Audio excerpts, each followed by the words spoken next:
Welcome to EDN 113, Living and Learning with Technology. We are currently doing topic 4, Digital Citizenship, WebQuests and Inquiry-Based Approach. This is the last part of our digital citizenship topics that we will be covering. There's your essential readings.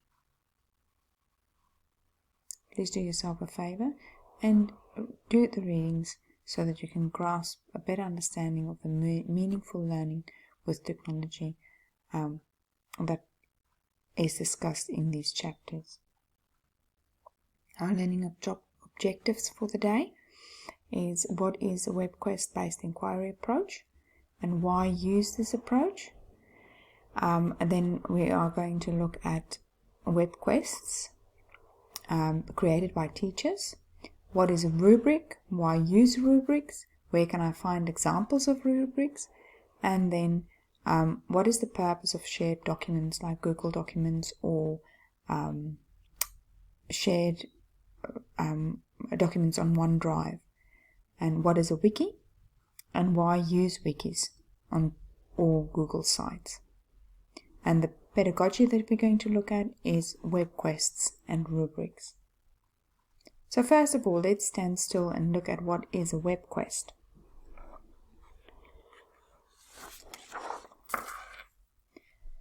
Basically, a WebQuest is an inquiry-orientated activity in which most or all of the information used by the learners is drawn from the web. WebQuests are designed to use learners' time well, to focus on using information rather than looking for it, and to support learners' thinking at the level of analysis, synthesis, and evaluation. So let's learn about the WebQuest inquiry-based approach. If you were to click on this link, it'll take you to a 2-minute video that is about the WebQuest. I'm not going to actually look at the video with you. You can do this on your own. It will look at WebQuest and the purpose, components, and how you design a good WebQuest. It will discover the range of tasks a WebQuest may be designed for, and find out what makes a good WebQuest. So, looking at the characteristics of a WebQuest, it is classroom-based. It emphasizes higher order thinking rather than just acquiring of information. The teachers pre-select the sources, the empathizing information use rather than information gathering. And then lastly, although solo WebQuests are not unknown, most WebQuests are group work, with the task frequently being split into roles. To summarize, a WebQuest can be as short as a single period lesson, or it could be as long as a month-long unit. Usually, although not always, it involves group work with a division of labor amongst the students to take on specific roles or perspectives. And it is built around the resources that is pre-selected by the teacher. So, in essence, a WebQuest is focused on the students spending their time using the information and not looking for the information. So to scaffold a WebQuest, what does a WebQuest require or look like? First you have the introduction, then you've got an overview of the task, then you've got the process, which is the step-by-step instructions that the students will follow. Then you've got the evaluation, the credits, which is your references, your conclusion, and then your about us. So when you and your group create your WebQuest, you will need to use this scaffolding for your project. And on the introduction page, you will set the context for your task, providing a real world situation. On your task page, you will have to provide an overview of what the task is that the students will be doing and which technology they are going to use in order to create their end product. For your process page, you will outline the process to them. This includes the specific roles for the students, or list the specific web resources that the students will be using. If there's activities that they need to do leading up to the end product, that will be there as well. On the evaluation page, you will develop a set of rubrics, or a rubric with a set of criteria that you will provide to the students to enable them to actually know what's the standard of criteria expected of them when they make their end product. For your conclusion, you will summarize their learning. The credits, you will provide proper accreditation to your website or your WebQuest. That means all the resources you've used, pictures that you've used or images that you've used, and resources that's been created by the group. You also need to reference them. And then the About Us page is a page where you will introduce the team, and from there you will go and have your About Me pages where you will then introduce yourself and give us a little bit more information about yourself, and then explain how you think that the WebQuests facilitate meaningful learning. Looking at sample WebQuests. Sample WebQuests. If you go onto the LMS session 4, you will find the sample WebQuests for previous cohorts there. We're going to use that for our next activity. So it would be good for you to stop the video here, locate the sample WebQuest, and then come back to the video. Right, so for our sample WebQuest activity, we're going to use a See, Think, Wonder thinking routine. Now you'll find an STW Word document on the LMS, and I'll also upload it to Edmodo for you. I want you to use that to answer to do this activity, and then post your responses to the Jamboard. Answer a few questions. You need to think about what have you noticed about WebQuests when you looked at the sample quests. What do you think about the task description and the assignment marking rubrics? What does it make you wonder about? Okay, so post your response on this activity to the Jamboard, and that is what the document look like that you can use. If you want more WebQuests to look at Quest Garden and Zunol. They have quite a few different digital citizen WebQuests that you can look at. Bookmark them in your Digo library for further exploration down the line. For your weekly activity, you are going to use this part, so it is a good idea for you to definitely go decide whether you want to bookmark one in Quest Garden or Zunol for your weekly activity. Looking at 21st century skills, how do you think WebQuests address 21st century skills? What aspects is being addressed? Have a look and self-reflect. Okay, the next one is also a self-reflection activity where I need you to think about how does WebQuest inquiry-based learning address meaningful learning? Look at all 5 aspects and think how it addresses each of them. This is a good way for you to practice evaluating your own WebQuest on how it addresses the 5 elements of meaningful learning. And you'll have to do that for the assignment. So what is a rubric?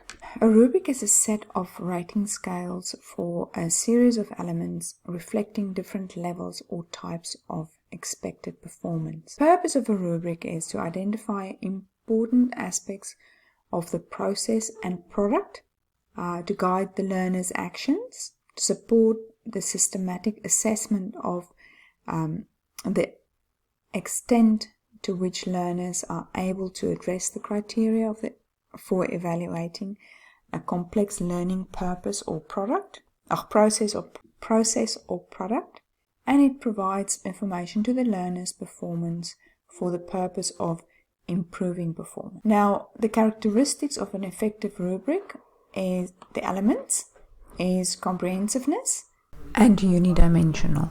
Ratings, there's a distinctiveness or a clear categories. It's comprehensive, so it covers a full range of expected performance, and it's descriptive, so meaningful input for reflection and improvement. And so there's two different types of rubrics that we can look at. Holistic rubrics, that gives a description of different levels of overall performance, or analytic rubrics, where it gives descriptions of different levels of performance for each aspect or dimension of the task, which are rated separately. So this is an example of a holistic rubric. You can see that there's 0 to 5 score, and it gives you an overall description of every level. There's another one that gives you an overall description.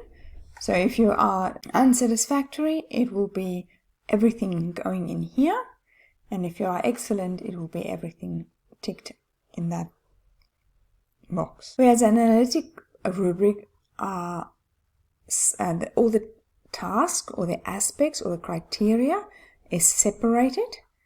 You've got many single criteria listed on the one side, and you've got different levels of performance on the other side, and your total score. Another way of looking at analytical rubrics is where you have your performance criteria, you've got your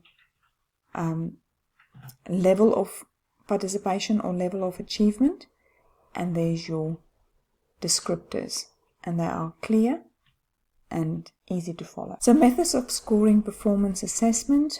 Rubrics, it's one type of rubric is not necessarily inherently better than another. They all serve different purposes. Teachers must decide which format meets their needs and the needs of the task and the students.